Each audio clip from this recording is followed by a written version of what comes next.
So the Jose Mourinho era, right? Now this summer was fireworks, right? And I'll be real, I was delighted with this summer. I'll just say that to start off because it was finally us getting players at the level that I thought we needed all over the pitch. The big one, Paul Pogba, world record, £89 million. How can you have any issue with that signing? I mean, you know, many fans found a way to have issues with it. But we were signing a 23-year-old world-class midfielder when we hadn't had, talent in midfield for, at that point, it had been a while, let alone now, right? It was huge signing. I mean, did you guys feel the same about Pogba coming in? Yeah, of course. Yeah. Game changer. Yeah, man. And to get him and Zlatan, right? We were just talking there about how little we had up front in the previous season. We just had Martial and then Rashford came through at the end of the season. To get Zlatan alongside those two young strikers seemed like perfect, right? It was a perfect foil. They could learn from him. They could play with him. He was also like a good fit in terms of what type of striker you want to link up with a Martial or with a Rashford. Mkhitaryan had just come from a crazy season in terms of the amount of goals and assists he was getting in Dortmund. I think it was like he got over 20 in terms of goals and assists. So that was, to me, yeah. when we had to, maybe I don't know if I think that was a bad sign.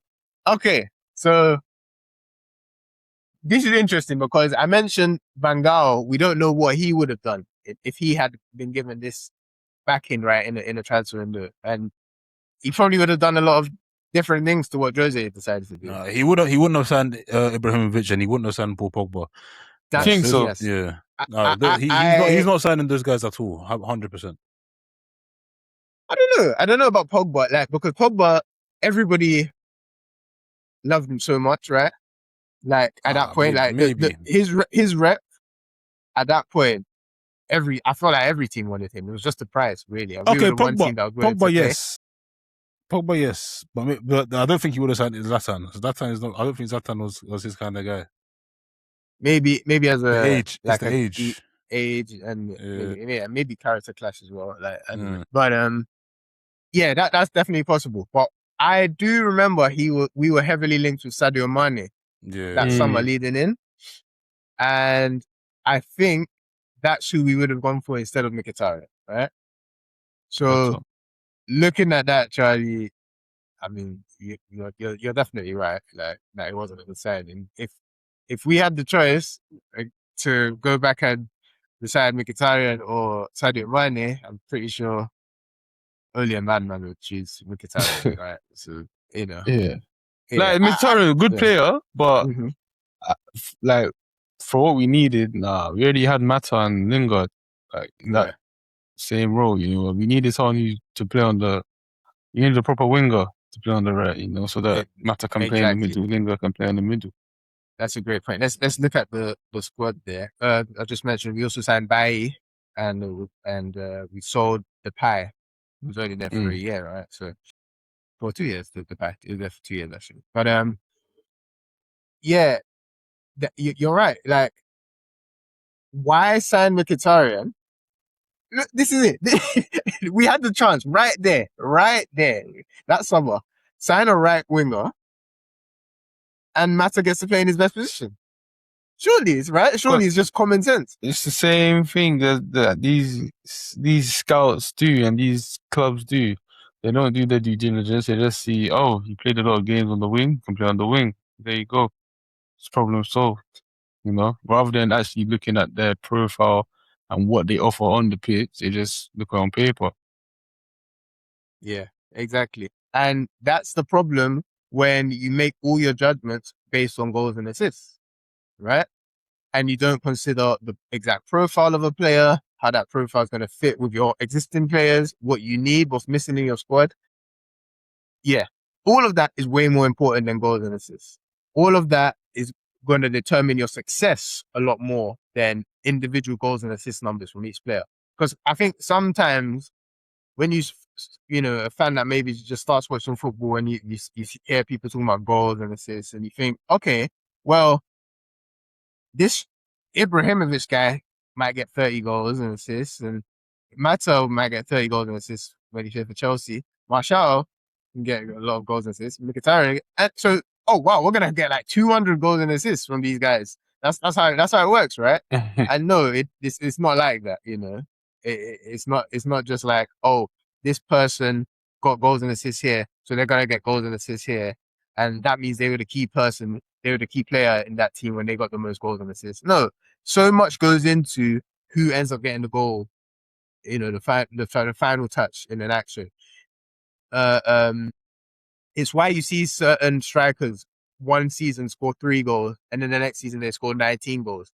It's not because they just remembered how to start playing football. It's because they were in completely different situations because the rest of their team changed, right? And it's it's the main lesson, I think, that we'll see a thread to continue in terms of the decisions Man U made. But looking at this team, this was definitely an improvement, in my opinion, on what we had the year before, right? But before we continue, I just want to one quick comment. It's unrelated. Why did Van Gaal sell Welbeck? Great question. And well, you can continue. Yeah, no, you know what? It's one of those at the time. People probably didn't think too much about it. I do remember, in fairness, I'll give credit to some of these ex-United players. I remember them being very negative on. Yeah, they were very against it. Paul Scholes, Gary Neville, those types of guys, and they were thinking about the fact that he's a United player and United youngster, and it's good to keep more of those in the squad. And that is an element to consider. But just purely as a football player, we clearly didn't have other options in the squad. So yeah, deciding to sell him, it goes right in that same pile with the Evans and Raphael's, just not valuing those players and their skill, and valuing these other players higher because maybe they got goals and assists somewhere else. Like the ego, man. It's the ego. Yeah, ego as well. When you say ego, what do you mean? Like the coach, the manager's ego is the same thing. Like he was just so concerned about implementing his own style. So any little thing he didn't like or thing, he didn't take into consideration what they would bring to the team. He just said, you know what, I don't like this thing from you, so I'm gonna get rid of you. And I'm gonna bring in my own player. It's ego, it's ego. Moisho did, Mourinho, I'm really knowing Mourinho is. Yeah. Now, with Mourinho, of course, his first season, he just come from that spell at Chelsea where he won the league, but then it kind of ended very, in an ugly way that didn't have much to do with football. He just lost his head, and there was a thing with the doctor, all that stuff happening, right? I think watching this Mourinho documentary, you could see he was letting things become personal because, I don't know, maybe I think that ego was a huge part of it. He was getting angry about things that weren't that much to do with football. It would be like not getting his way over a transfer, and then because of that, he feels he's not getting supported. Yeah, and then ego, man. Now he starts treating people differently, and it's things ego. like that. Only your ego can do that. Ego, yeah, exactly. And I think it's a shame because if we look at this, what we had in his first season, there's something to build on from here. Definitely. There is definitely something to build on here, right? Again, Marcus Rojo playing far too much football. He should have been gone by this point, let alone being, because what this graphic shows is the players that played most often, the most appearances. So at centre back, him and Bailly played the most that season. Bailly, I love, one of my favorite players of this, United era. I love his personality, but He was also underrated as a player. I think injuries were his Oh, biggest downfall, right? I actually, you know what? It's funny because it was something I heard recently. It was on one of those podcasts with like maybe Carl Anka and one and those guys, and somebody made the point about Bailly because Bailly is somebody I really liked as well. But somebody made the point, and someone who used to play as a defender, yeah, this is a very important thing to me. Someone said that for 90 minutes, you will not hear Bailly say anything. Like his mouth he will be silent for the whole 90 minutes. And for me, as a centre back, that's a little bit of an issue, and so I can kind of see where, like, especially if his partner's Marcos Rojo, like Rojo really doesn't have a brain. But you see, like that's the key, isn't it? Right? Yeah, It's his partner's Marcus Rojo. Because if you have a Bailly, because Bailly has the technical ability to be a top defender. Like if everything is equal, he gets regular football and he's got a manager that is playing him in the right way and believes in him. Got the right partner. But then he has the ability to be in a good centre back partnership. Exactly.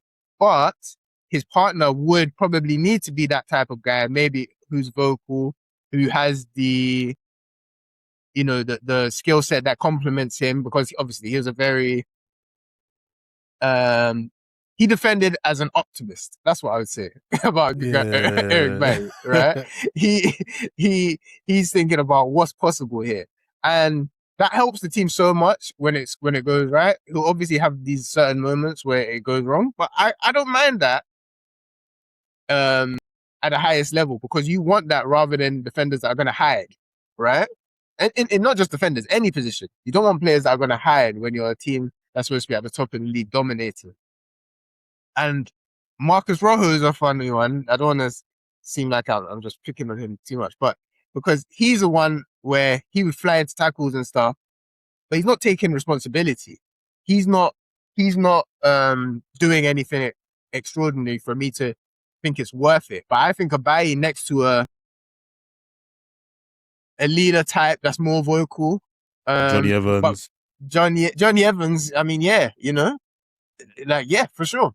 Phil Jones. Over anyone in the squad. Phil Jones, if he had stayed fit, obviously he's always injured, and that was the issue. But there was a 10-match stretch of games where we played Bailly and Jones together. I don't know if everyone remembers. And that was the best period we had under Jose Mourinho. Yeah, I remember that. That was in the second season. Yeah. And again, people, I never hear it mentioned, but Bailly and Jones, what we had there at least was a centre-back partnership with talent and ability. And when you have talent and ability, the more you have of that, the less you have to get right in terms of making perfect tactical decisions, and it just makes your life so much easier. That's the most important factor when it comes to having success in football, right? It's the quality, right? And so that's what, the Rojo thing, he should have been someone that was going.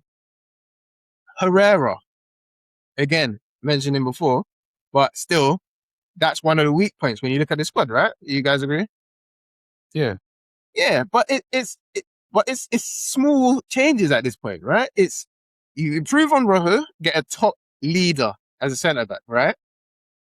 You improve on Herrera, get a top defensive midfielder, right? And I'm saying this slowly for a reason, because every single top team that we were competing with in this period had a top defensive midfielder, but we didn't think it was important for some reason, And if we get those two things, I genuinely think this is now a team that challenges in this period. I genuinely believe that. I don't know if you guys agree, but I don't think we were that far away from City, who won the league. This was Pep's first season. All those teams. I mean, we finished sixth, so we weren't like great this season, but we won the League Cup, we won the Europa League, and I think with a couple of top signings there, we could have made that jump, right? The person who we absolutely should have been targeting at this point was Virgil van Dijk. Yeah. Okay. Yeah. And I think it's easy to say now, right? Everyone recognizes him as one of the all-time greats.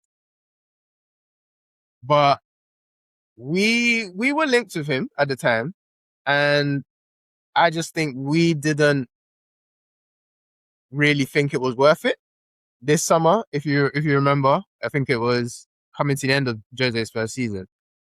See, my issue with that is that with Jose, he wanted Pogba, so they wanted to get Pogba. He wanted Ibrahimovic, so they wanted to get Ibrahimovic. So why is it the next summer we need a new defender? He says, okay, if Jose had said, listen, I want this Virgil boy, I like the way this Virgil boy is playing. I believe, in my opinion, if Jose had recognized the talent and had seen it and respected it, we would have had him. Okay, well,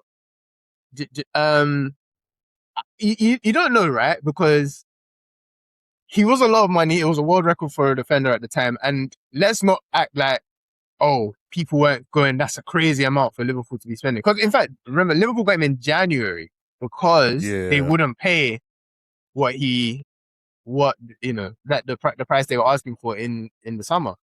And in the end, they ended up doing it. And I'm guessing that they have absolutely zero regrets about it. We made a different decision at centre back, and we went for Victor Lindelof the next summer.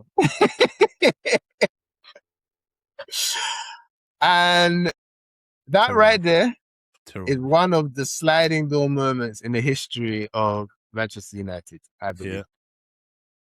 Because, I'll just look here, right? The drop off from a Van Dijk to a Lindelof. You can't even put it in words. You can't. Yeah, honestly, like. And I know there's Man United fans out there that actually that used to like Lindelof, innit? Because sometimes now and then he'll play a long ball. Bro, this guy, Lindelof was like a young boy, bro. Like he just didn't deal with the situation. Anyway, that's just me going. I don't want to go into Lindelof because I'm sure he's a nice geezer. But bloody hell, why did we? Oh man. If we signed Van Dijk instead of Lindelof that summer, it was a wrap. It's a wrap. We win the league, no? Man. I mean, Van Dijk in that team replace Herrera with a better player.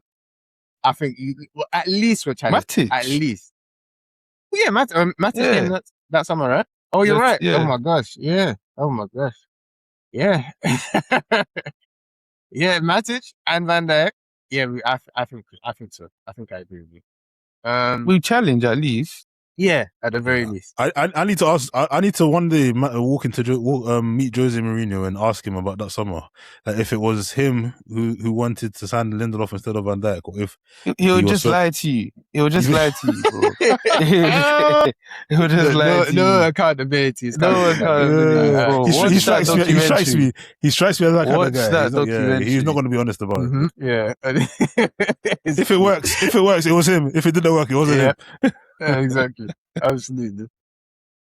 But yeah, it's weird because I talked quite positively about that 2016-17 season and we finished sixth, right? I'm less positive when I think about this season, but we finished second, which was the best we had done since Fergie. But it's the reason I'm less positive is Jose Mourinho. Because in the first half of 2017-18, we were a really good team. Yeah. We, for the first time, were actually competing at the top of the table. That's the first time since Fergie left. Is that when we saw Bailly and Jones at the back? Yeah. Yes. So at the start, in the first half of that season, we had like a 10-game run where they were playing. Yeah. So we signed Lukaku. Had a strong start to the season, 6 wins and 7.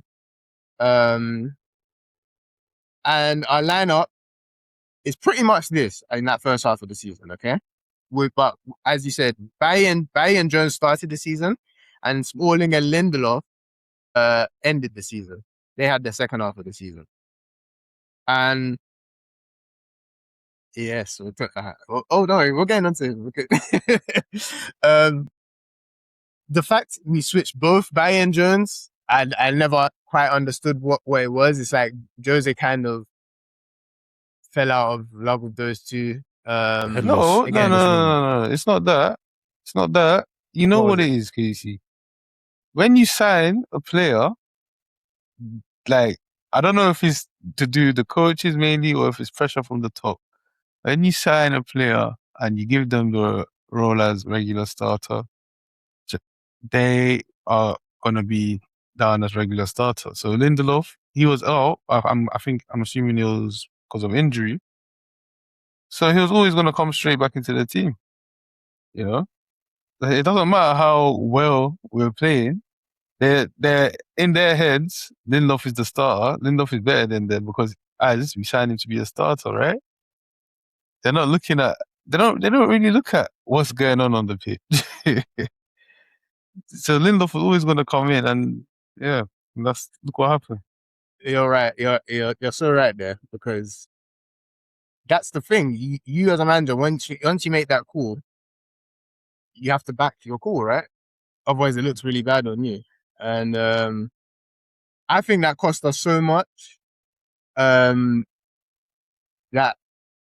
Smalling Lindelof partnership, I hated so much.